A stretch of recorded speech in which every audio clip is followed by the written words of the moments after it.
I was always enthused about, beats and just entertainment, period.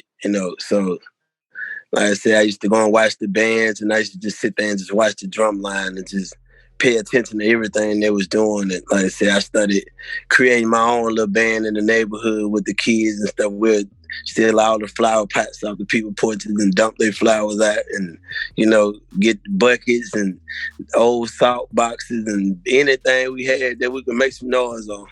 Take us some little limbs and break us some sticks and make some drumsticks, and we were tying the buckets around our waist and everything, had our own little drum going.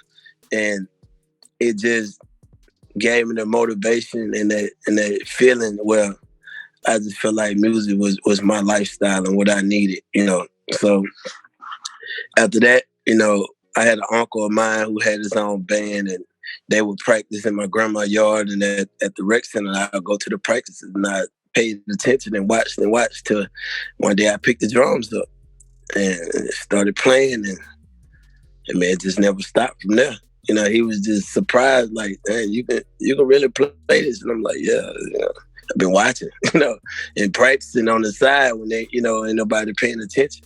I mean, I'd be practicing on the drum, beating on the sidewalk, the cement, whatever, And once he gave me that opportunity, that platform to be able to get a part of the band, and I learned so much more because I was so eager to learn. We had grown people there that I already felt like they knew what they was doing. So me, I was eager to learn, and I watched and paid attention to a lot of things. And I always had a troubleshooting type of mindset. So it's like, even if it's not broken, I'm going to find out what could have made it better. So, I would start implementing that type of mindset into me playing the drums. And sometimes, I'll just switch the beat up in the middle of the song or take a solo or something. And they'll be like, it's crazy. But, and the people would just go crazy. And, we just elevated from there, which from that, I met up with a friend of mine when I was in the 6th grade. And we started, he was already kind of freestyling, so it kind of gave me that motive to be like, okay, I might could do this too. So I started really just adding the words to the sound of the beats and stuff like that, and just kind of doing a little freestyle. And then my family was going through, some hardships, so I would just freestyle about what we were going through. You know what I'm saying? If the lights was off, or the water was off, or we got to move this much, whatever we had going on, you know what I'm saying? Personally, I put it in the music, and it was just started to become like my diary. And, like my uncle got murdered.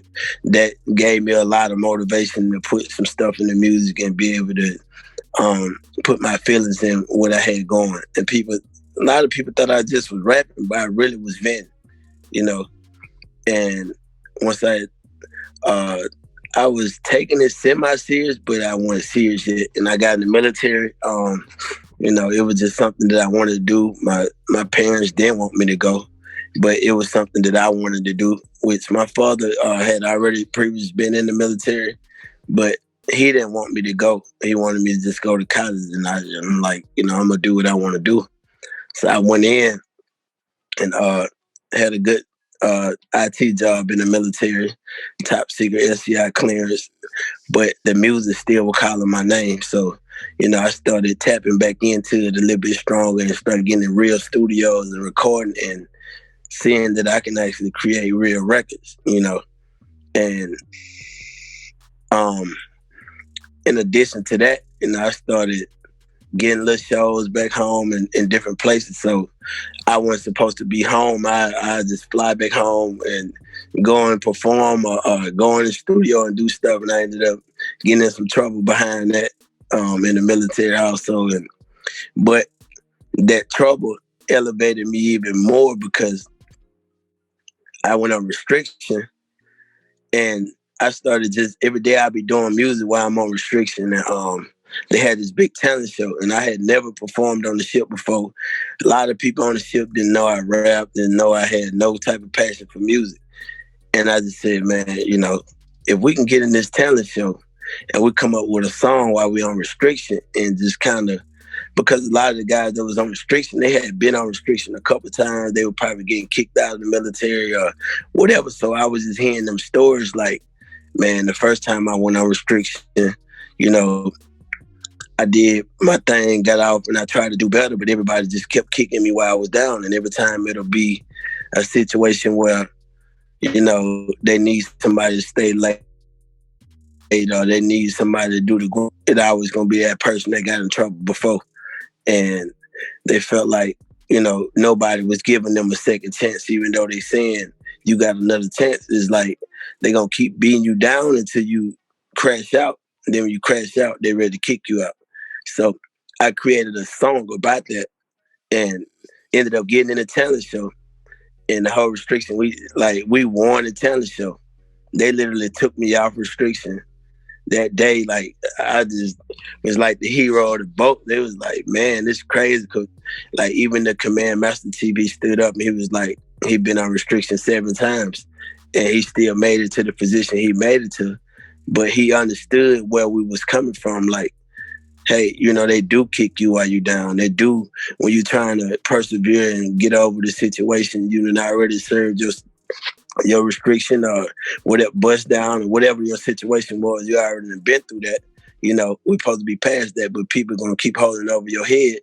And then that allow, you know, cause you to get depressed and mad and, you know, spun out of control. So, you know, it really brought a lot of awareness to a lot of people. It boosted morale of the ship, showed people a different light, and people started treating people that been in trouble before a lot different, you know, after that.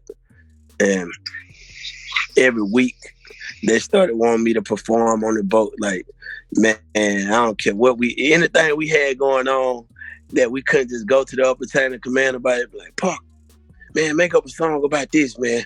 We can't do this or do that. I'm like, all right, I'm gonna perform, because like I was the only person that that could keep everybody attention. You know what I'm saying? Like, because in the talent show, you got country singers, you got rappers, you got people just doing everything, you know, comedians and all that. So, you know, rapper might come up there and do a little song.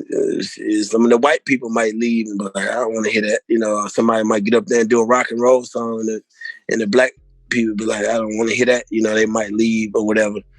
And the upper chain of command definitely didn't like really being there supporting it.